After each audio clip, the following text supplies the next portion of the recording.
नमस्कार। जरा सोचिए क्या हो अगर हम 1943 में वापस जा सकें और उस दौर के सबसे गहरे ज्ञान को आज समझ पाएं। तो आज हम कुछ ऐसा ही करने वाले हैं।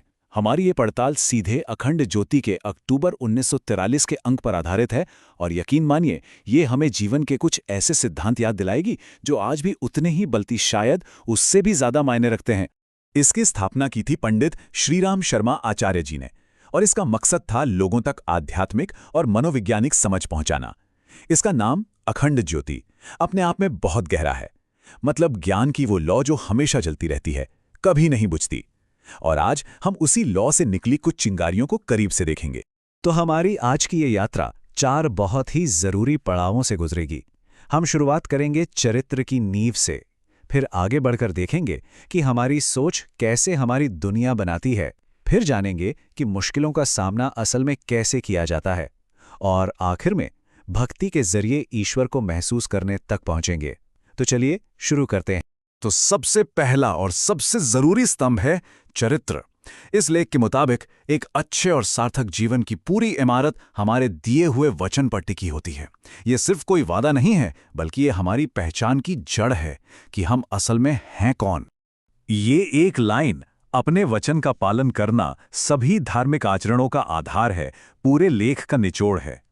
मतलब आप जो कहते हैं उस पर टिके रहना ही हर तरह के अच्छे आचरण की शुरुआत है। ये एक बहुत बड़ी बात है कि बाकी सब कुछ इसी एक गुण से पैदा होता है।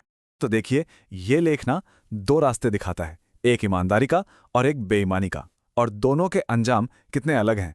एक तरफ वो इंसान है जो अपने वचन का पक्का है, उसे समाज में भरोसा, इज्जत और कामयाबी सब कुछ मिलता है, और दूसरी तरफ जो अपने वचन को तोड़ता है उसे एक तरह का सामाजिक पापी माना गया है, जो सिर्फ अविश्वास और अपने पतन की तरफ ही बढ़ता है। अच्छा, जब हमारा चरित्र मजबूत हो गया तो अगला कदम है अपनी सोच को, अपनी मानसिकता को सही दिशा देना। तो दूसरा स्तंभ इसी पर है, हमारे नजरिए की ताकत पर। एक ऐसी सोच जिसे लेख में आशावादी आस्तिक कहा गया है। तो ये आशावादी आस्तिक है कौन? देखिए, ये वो इंसान है जो मुश्किलों में सजा नहीं देखता, बल्कि उसे भी ईश्वर की कृपा मान लेता है। ये कोई किस्मत का खेल नहीं है, बल्कि सोच समझकर अपनाया गया एक नजरिया है। ये मानना कि जो कुछ भी हो रहा है वो एक बड़ी योजना का हिस्सा है। यहां पर फर्क साफ दिखता है। एक ही घटना, लेकिन 2 बिल्कुल अलग अलग नजरिए। जो निराशावादी है वो उसे सजा मानकर टूट जाता है, लेकिन जो आशावादी है वो उसे अपनी आस्था को और मजबूत करने का और खुद को बेहतर बनाने का एक मौका समझता है। हमारा तीसरा स्तंभ हमें एक बिल्कुल ही अलग और क्रांतिकारी विचार से मिलवाता है।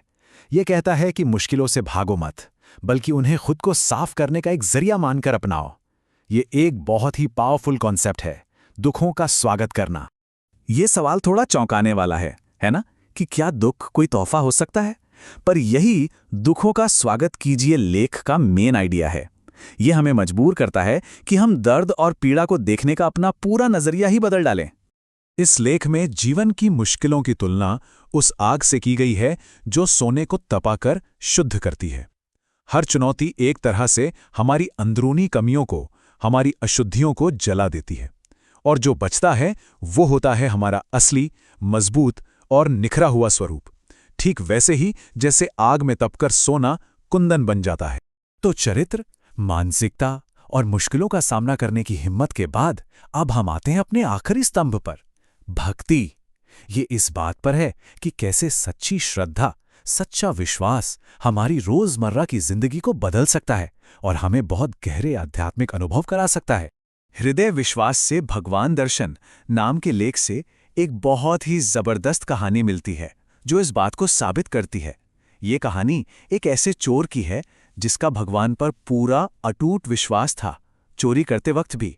कहानी में सबसे दिलचस्प मोड़ तब आता है जब घर का मालिक उस चोर को रंगे हाथों पकड़ लेता है, लेकिन पकड़े जाने पर भी चोर पूरे विश्वास से कहता है कि भगवान उसके साथ है, उसके दिल में है। ये कोई बहाना नहीं था, ये उसका पक्का अटूट यकीन था। और इसका नतीजा हैरान कर देने वाला था। उस चोर के अटूट विश्वास ने सचमुच वहां पर ईश्वर की मौजूदगी को प्रकट कर दिया, और बस पूरी की पूरी सिचुएशन ही पलट गई।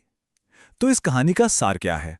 यही कि आप कौन हैं, क्या करते हैं, ये मायने नहीं रखता, असल चीज है आपके विश्वास की गहराई, उसकी सच्चाई।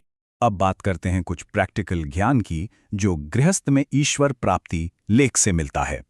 ये लेख हमें सिखाता है कि घर गृहस्थ की जिंदगी निभाते हुए भी भगवान को पाया जा सकता है, अगर हम अपने रोज के काम पूरी ईमानदारी और श्रद्धा के साथ करें।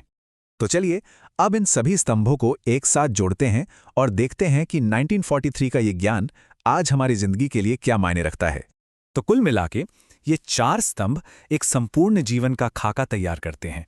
एक ऐसा जीवन जिसकी नींव सच्चे चरित्र पर हो, जिसे एक पॉजिटिव सोच चलाए, जो चुनौतियों से और मजबूत हो और जिसका हर पल ईश्वर के प्रति श्रद्धा और भक्ति से भरा हो। और आखिर में ये पूरी बातचीत हमें एक सवाल के साथ छोड़ जाती है। ये ज्ञान 80 साल से भी ज्यादा पुराना है, लेकिन आज भी इसकी ताकत उतनी ही है। तो अब सवाल ये है कि हम इन अनमोल सिद्धांतों की इस लॉ से अपने आगे का रास्ता कैसे रोशन कर सकते हैं।